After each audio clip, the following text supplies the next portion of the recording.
When we set up CloudBridge, our goal was to pretty much be everything within AWS, so deliver all services across the whole platform. Then we realized that actually there's hundreds and hundreds of services within AWS, so we had to start specializing in certain key areas. So our focus has always been around financial operations, so FinOps for customers, to making sure that they're spending where they should be spending. Managed services, when customers don't have those skills that really they needed to develop and support those platforms, then we can offer that as well. And then our professional services practice, where we can help customers modernize their workloads within AWS or modernize them before they move to AWS, and also their migration into AWS, which has become probably the largest part of our practice, migrating organizations from on-premise to AWS in the best possible way, using all the programs that are available. Simon, thank you so much for having me. Your office here in Marlow is lovely.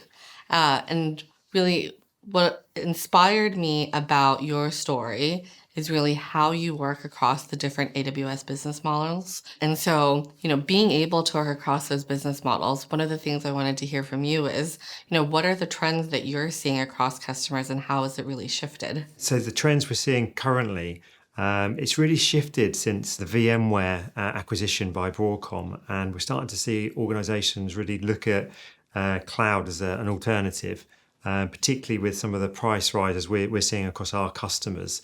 So we've very much lent into the migration aspect into AWS and leveraging the programs like the Migration Acceleration Program to really support customers' journey there. We've actually built out a new service, kind of a hybrid map service working with AWS directly called VMware Shift to migrate customers faster. So we've managed to kind of condense down some of the modules within the migration to still ensure that the customer moves there in a really nice, safe, concise way with all the testing, but faster. Yeah. And so that's one major trend.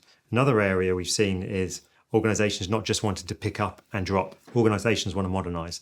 They want to take advantage of some of the newer technologies within AWS.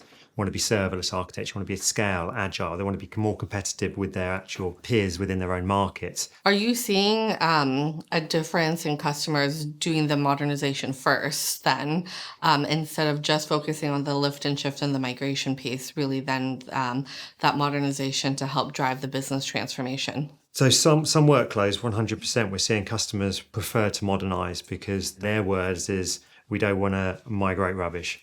They know it's rubbish. They built it years ago, monolithic applications. They want to have the same application, but in a modernized state. So what we're seeing is some elements of the migration program being modernized as part of that project, whereas other elements that are easy to lift and shift for the speed, lift and shift. So I would say it's more of a hybrid than it used to be. And for me specifically, I think one of the things that customers should focus on is database modernization, because that is going to be the way that they can leverage generative AI. So how does CloudBridge bridge the gap between modernization and generative AI? Database is probably the most common conversation we're having around modernization. And I think a lot of that is driven by cost, particularly with SQL Enterprise license costs, but also to utilize some of the new tooling within AWS, particularly around the Gen I data access and how they can effectively get more from that data, make it more business value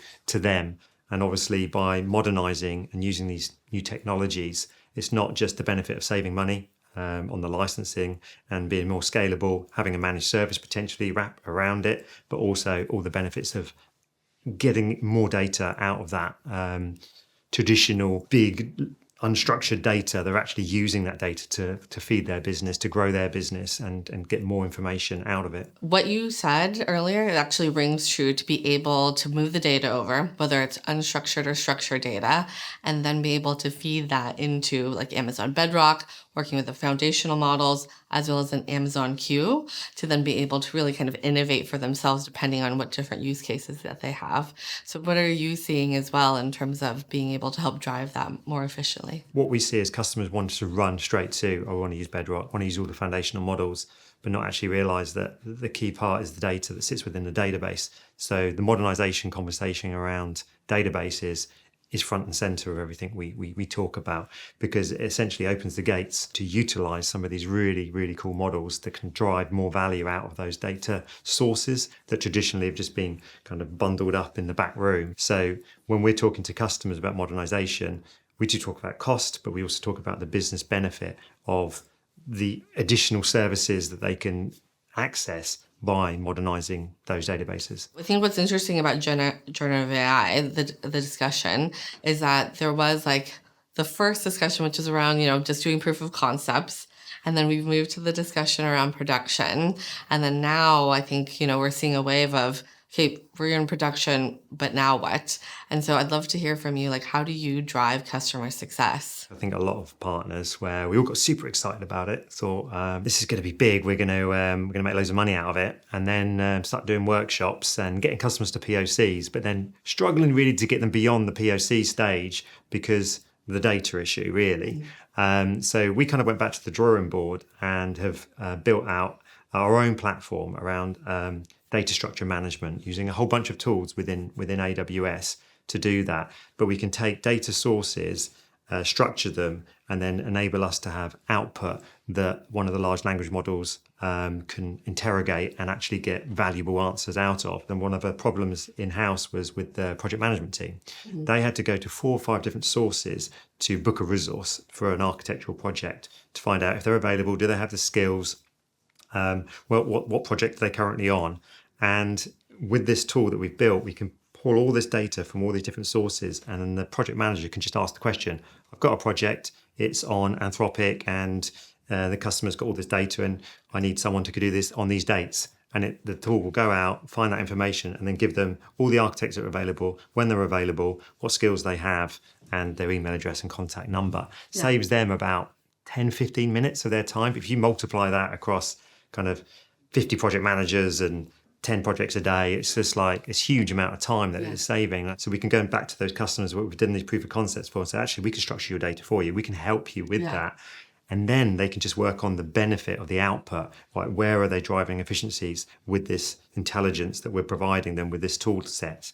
And I think we'll see a change off the back of that. But we've definitely gone the journey, like I think a lot of partners have gone. But I think we're starting to get to a stage now where customers are seeing efficiencies as a benefit of these language models and tool sets that are within AWS. And we built that first bit, the boring bit, I would say, to enable them to get the good stuff out. I love that. And I mean, throughout our conversation, it was, what I really love about it is that you're always focused on customer success. And so I really appreciate the time that I was able to spend with you today to learn more about CloudBridge, the best practices that you're doing for AWS customers, and be able to share this out with other partners. So really appreciate it. No, I appreciate being here. Thanks very much.